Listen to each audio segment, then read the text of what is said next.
What's up, guys? We are back with another Power Rangers Lightning Collection review, taking a look at a full wave this time around. So we've got the latest set of figures from Hasbro, and this is the wave that finishes the core MMPR team until we get our actual original Green Ranger. This finishes the team, at least for now. So we've got 4 figures this time around. We've got Goldar, because who doesn't need 2 Goldars, right?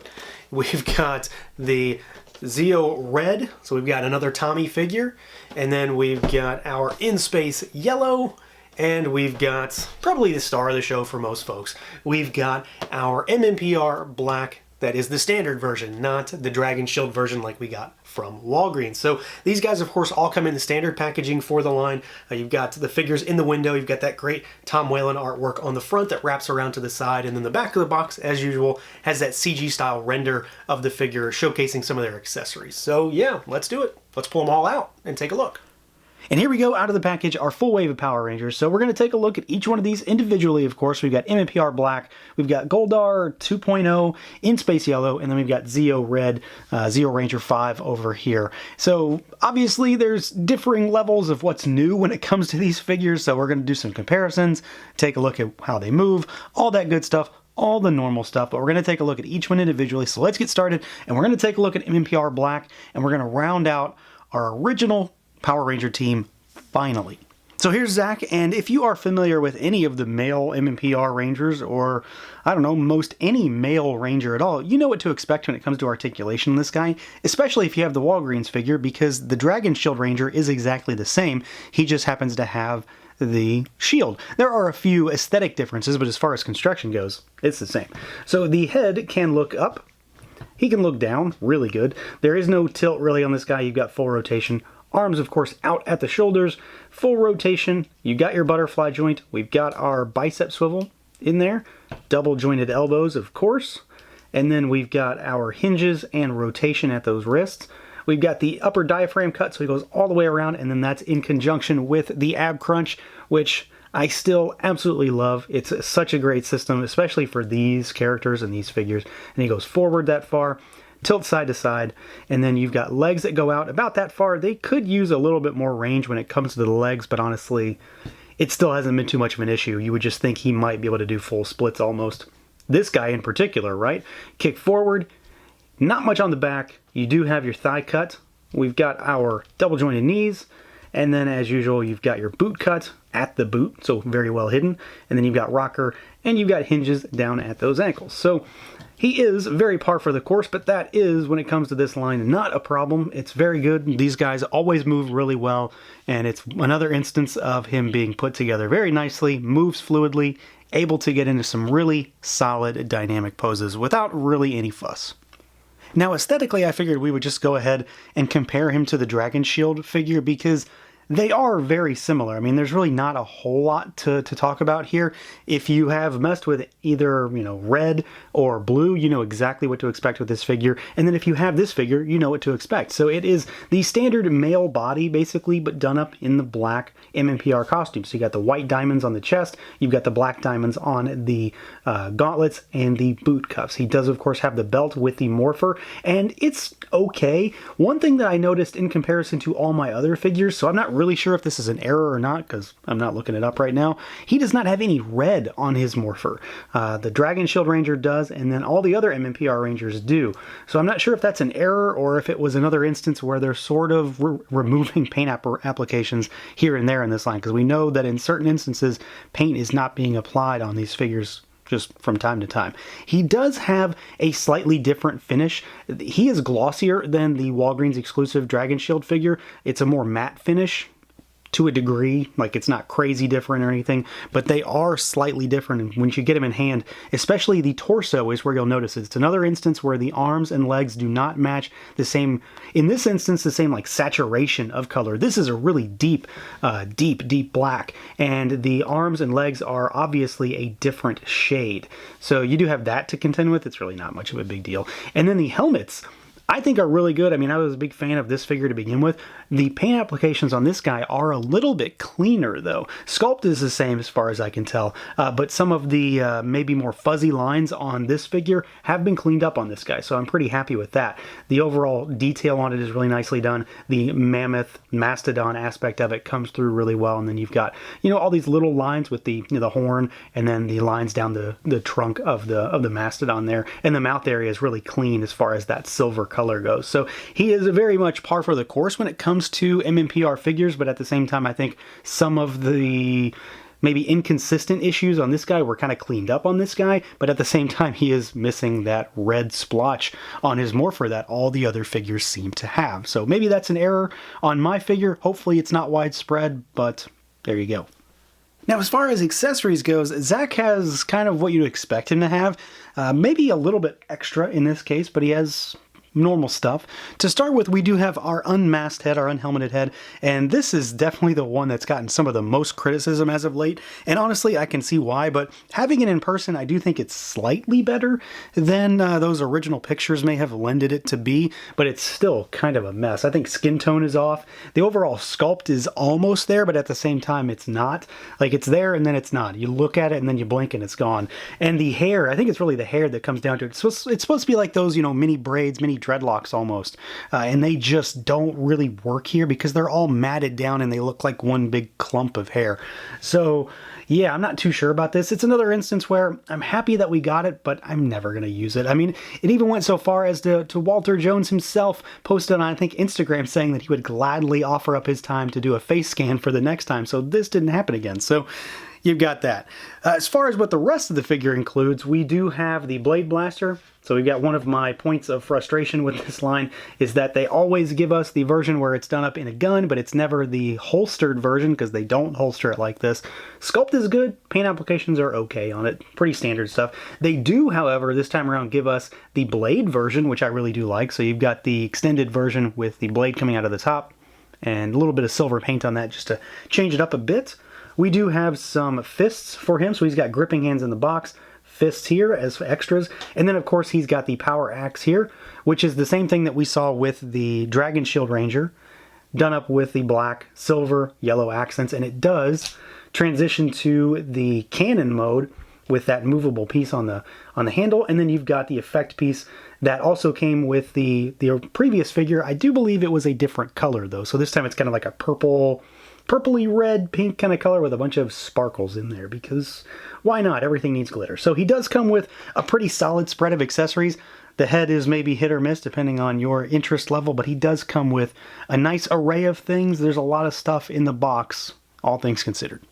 Next up, we've got our Yellow Space Ranger here, and this is the first for this team, right? I mean, obviously not counting like the Psycho Rangers or anything like that from that show, but you've got the first one here, and she is very similar to the other female figures so far. Well, female figure, Kimberly, and then Trini. Kimberly more so because this one has a skirt as well. So we've got a head that can look up pretty good. It's kind of tight though. And then she can look down really well. No tilt, but you do have full rotation. Arms go out at the shoulders. Of course, these arms are more spindly and smaller since she's a female. And then they, of course, go all the way around. She does have a butterfly joint, and this is a deeper cut into the chest, slightly anyway, than Kimberly and Trini. She has a little bit better range of motion, which does help with her accessories. You've got your single rotating elbow. She basically just gets 90. And then you've got your hinge and rotation at the wrist. We do have our upper diaphragm cut, so she goes side to side, backwards, forwards, and then of course you can rotate there. In conjunction with the ab crunch, she goes backwards about that far. She goes forwards about that far, and it's pretty good range of motion, not too bad. Legs go out pretty good. There are cuts in the skirt to allow her to move sideways, and then you've got kick forward. You've got nothing on the back really. You've got your thigh cut. We do of course have our double jointed knees. There is a boot cut down here, rocker, and hinges down at those ankles. So she does move pretty good. I mean, I don't have any true gripes here. The only real difference from most figures in the line, since most are men, is that she doesn't have double jointed elbows. But I do like the difference when it comes to her butterfly joints, just because she can get a little bit more across her chest, and it really does matter with this figure.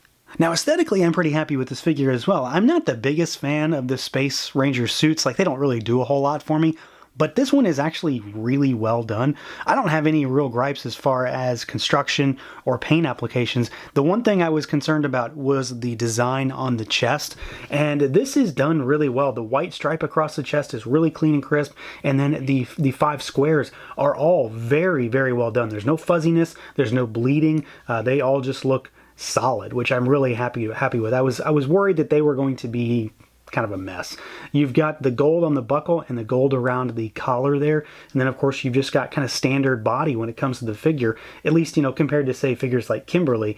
This one does, however, not have too much of an issue when it comes to the discoloration between torso and limbs. I still don't understand why that is that big of an issue with this line at times. She is slightly paler of a yellow on her torso than the rest of the body, but it's very, very faint and almost unnoticeable unless you're truly, you know, shoving your face in there. So she's pretty good. I don't have, again, any issues. She's sized really well. I think the overall costume lends itself to this design pretty well because it's really just a yellow suit with some squares on it, and then you've got a little bit of patch of white here and there with some gold. So there's not tons of detail. It's very much in the same vein as the MMPR. It's a straight spandex suit with a skirt in this case, and then of course you just got your paint applications on top, and it's all really well done. I do, however, really like the helmets for this season.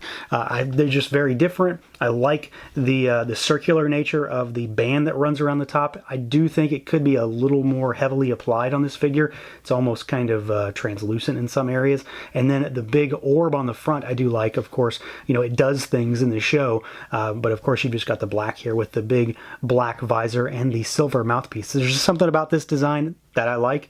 It's very clean and crisp here as far as the blacks and the silvers. The white, again, I do think are a little bit too thin in some areas, but unless you're really close up on it, like right around here at this edge, it sort of starts to thin out.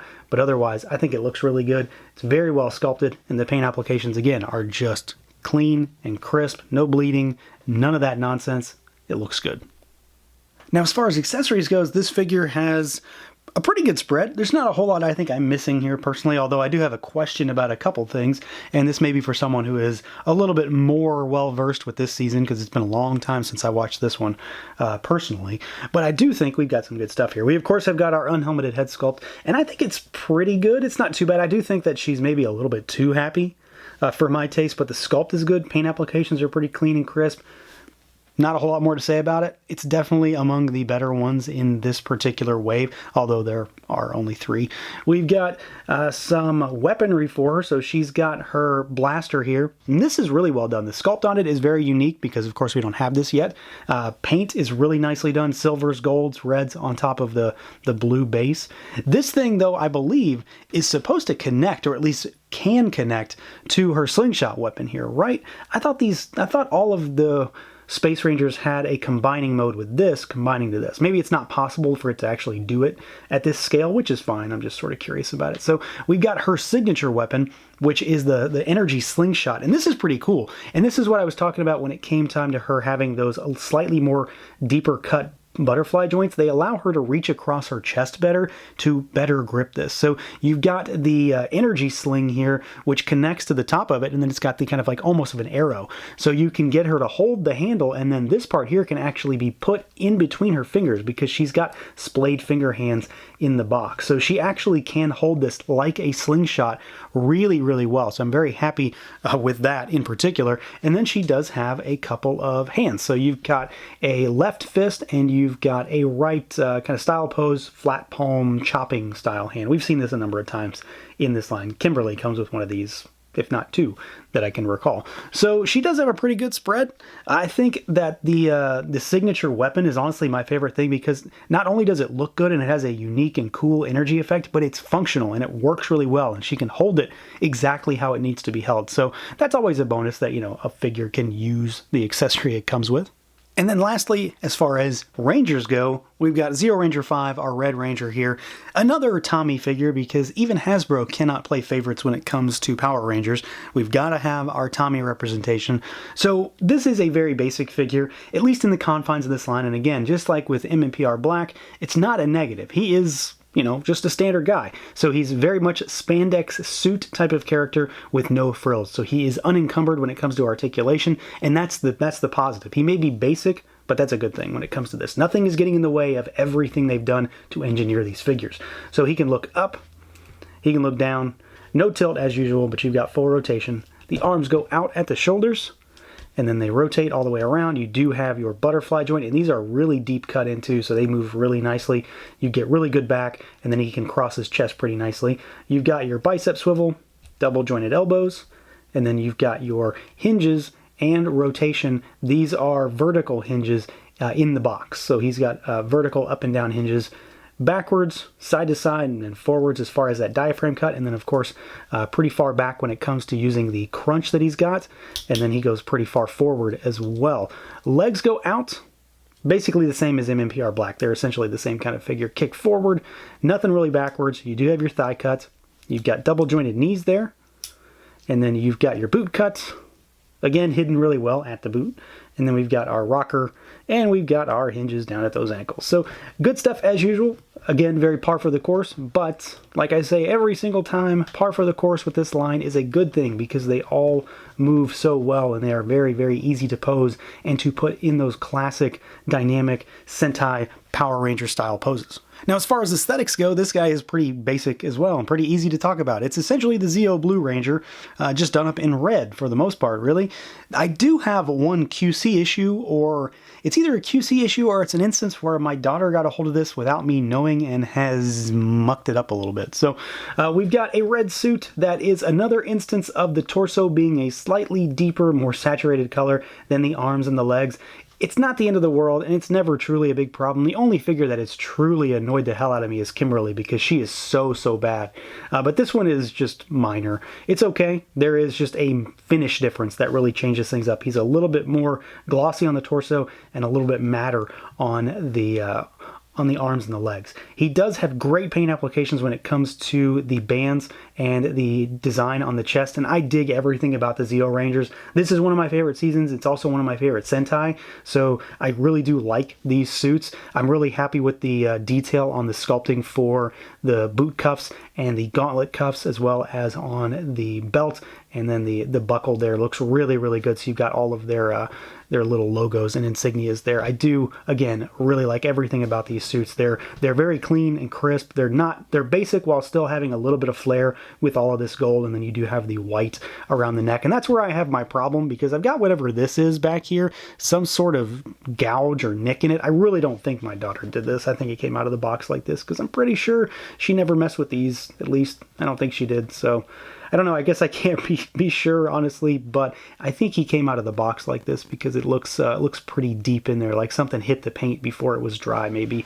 Thankfully, it's on the back, but it's never a good thing. And then we do have the helmet, and of course, being Zeo Ranger 5, he gets the star pattern, and it's a very basic helmet. There's not really anything on the back, it's all on the front. And he looks really good. Everything's clean and crisp. That black is very saturated and deep. And then you've got the white outline, which is really crisp. No fuzzy lines, no bleeding, none of that stuff. So this is another good example of how well done these can be, except for that thing back there. Despite the fact that there's not tons and tons going on, it's a red suit with some gold accents, but it looks great in figure form. Now, as far as accessories goes, this one has a pretty solid spread, and he has enough that it leads to a question as to why Hasbro made the choices they made. So you've got the extra head sculpt to start with, and I do think this one looks a lot better in person than it did in the original promo shots. It still, I don't think, is exactly there. I mean, it's not like they have a face scan of Jason David Frank from this season, I'm sure, right? That's not possible. So they've got a pretty solid sculpt. Photo reel is done nicely. The hair is really well done. It sits good on him. I don't have any issues with that. It does have kind of an interesting expression. All I can see in this is like a Chris Evans head almost. Like in this angle right here, I see Chris Evans, Captain America. So I don't know. I'm not too sure. It's another instance of, well, they gave it to us. I'm never going to use it, but if you're interested in it, you've got the option, so that's good that they're at least giving them to us. We do have some extra hands, so you've got fists to replace the gripping and trigger finger hands he comes with. And speaking of trigger finger hands, he does have the gun, which has a blast effect for it, so you've got a little blast effect you can pop on the end there. Nice sculpt, good paint applications. The Zeo emblem on it is really well done on both sides. Really tiny sculpt, but it's really solid. I'm very pleased with how well that turns out.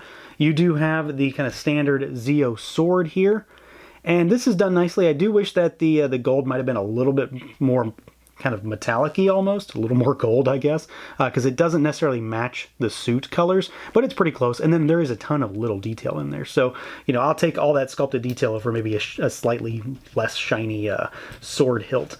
And then we've got the thing that presents the question, because why did they do this? So we've already gotten the Zeo Ranger, we've gotten blue, and we've gotten gold as well, obviously. But as far as the core team, we've gotten blue, and he did not come with his signature weapons. Tommy does, though. This is another instance of Tommy getting some favoritism, maybe? I mean, I don't know. It's really weird, though, because I don't recall this happening with any other team yet, where anybody's gotten an accessory that is more unique to them, whereas another character didn't. Someone correct me if I'm wrong, but this one definitely seems kind of out of place. I do like it. It's sculpted well. Of course, it is a unique weapon to the Zeo Red Ranger, but at the same time, now I feel like blue is missing something, and what's going to happen to the others? Are they going to get theirs and he's going to be left out? You know, who knows? It's kind of weird. I'm glad he has it, but at the same time, it presents some questions on why they didn't go that road for blue when they actually did show those weapons to begin with. But as far as this figure goes, he does have a pretty solid spread. Basically, everything you might expect him to have is here. And then last but certainly not least, we have our Goldar V2, I suppose. I don't really understand why this guy has been reissued. Certainly not so soon, I guess, because, I mean, he was already out at GameStop, the original figure, and it was like the quintessential, the Goldar figure. And he wasn't hard to get by any means. I mean, I have a few of them because they clearanced them out and I got them for like $1. So I have a handful of the original Goldar figures for reasons I can't fully understand. And yet here he is. I don't really know if this warrants a repurchase. I mean, I'm doing it and I bought it, but that's just me being impulsive. This figure, though, is essentially the same thing with slight changes and one big difference, though. Some small changes, one big difference. So yeah. Now, as far as articulation, because I've talked too much already, he goes down a little bit. He's very locked into place because all of the hair and the fur. He can swivel side to side, but that's about as far as he's going to go without you starting to kind of get things tightened up there. Arms go out at the shoulders about that far. The shoulder pads do cover the arms, so he only really goes forward like that. There is a small butterfly joint in there, but it doesn't really do a whole lot. You do have your bicep swivel. There is a double jointed elbow here, but it's basically just 90 degrees because of the big gauntlets. And then he's got hinges and rotation at his wrists. You do have your diaphragm cut, so he goes side to side backwards with the ab crunch, and then forward. So he does move really, really well at the torso and the waist. Legs go out about that far. They kick forward about 90 degrees, not exactly, but close. Not much back, and then there is a thigh cut there. You've got double jointed knees. They only go back that far though. And then you've got no boot cut, but you do have rotation at the ankle, at the top of the ankle. And then there is rocker down here as well. And there is a hinge. So he is pretty well articulated. I mean, the only areas where he truly has any true limitations, is the head and the shoulder area, but it's minimal, and he does have a lot of hair there, so it's not unexpected to see him kind of locked down a little bit. Where things really get changed, though, for this figure is the aesthetics and the look, because there is one big difference with this figure. I will, however, say that he is still sculpted really, really well. I mean, I love everything about this figure from a sculpt perspective. I think he looks great. The one true negative from the beginning was the gold. He's just not gold enough. And, you know, ideally that comes down to there needing to be a lot of paint. So they did put it in certain areas. You know, he's got it on the shoulder pads. Basically anywhere where he has this sort of like honeycomb pattern, he's got some paint. And then he's got, you know, the little green jewels on the chest and on the cod piece here. But there's not much more than that. You know, he does have a little bit down here at the ankles and on the knee pads. But this new figure has a slight bit of a wash to it in some ways. It's kind of like an ambery gold wash. It doesn't really do a whole lot to increase the gold factor, though. I mean, side by side, they still don't really look that different to me. The big difference is the wings. So the first figure had the wings, and the new figure has the little nubs. So these can pop out, and you know, I'll show you what they look like. So you can just sort of pull them out, and you've got sockets that the wings can go in. So, you know, you can swap the wings if you want. They fit in there just fine. I still have issues with these wings. I don't think they're the greatest. They're kind of flippy and floppy and flimsy, but they do look good once they're on the figure. This guy is not, for me, the the Goldar. It's this one. This is the one that is probably the one that most folks want because the wings are such a huge part of his character and his design. This guy still does look great. The head sculpt is tremendously well done. I mean, there's so much character in that face. I love everything about the sculpt on this guy in general. The big thing comes down to the fact that you're missing one of the key components on this guy, so if you don't have him, you're missing that component. These are kind of cool, but they're not as cool as big black wings. And then, of course, there isn't a huge difference when it comes to paint on these two. They don't look, at least to me, they don't look that different that you might necessarily run out to the store clamoring for a second Goldar. I mean, I ran out to get a second Goldar, but I'm not so sure it was exactly needed.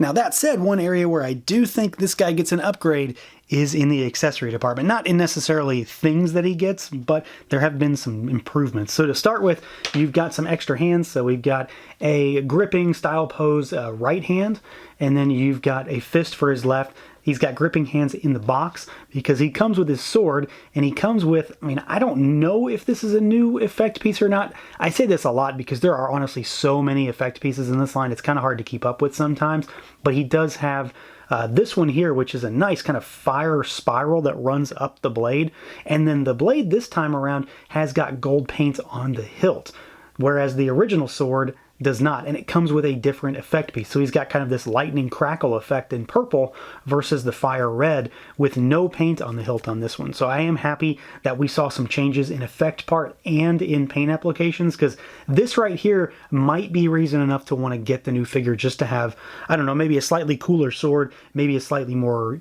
detailed sword as well. So I don't know if this entirely makes up for the fact that they're reissuing this guy already, but you do get a pretty sweet sword with honestly a really nice looking effect. So overall, this is a interesting wave of figures. Not interesting good or interesting bad, just interesting because it pulls from sort of various places, but it's all very early Power Ranger stuff. MMPR Black is, of course, a big win for the line because, well, we finally completed the core MMPR team.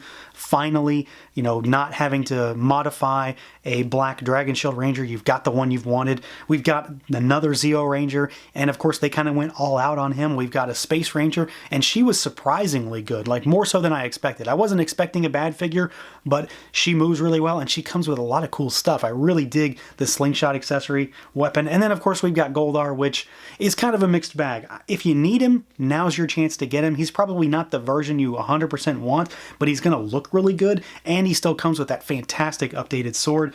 If you already have the first one, I don't know that you really need to get this one because he's not changed enough unless you just want the wing nubs or you want that sword. So that's going to do it for this look at the Power Rangers MMPR Black, Red Zeo, Yellow Space, and Goldar Wave. Let me know what you guys think.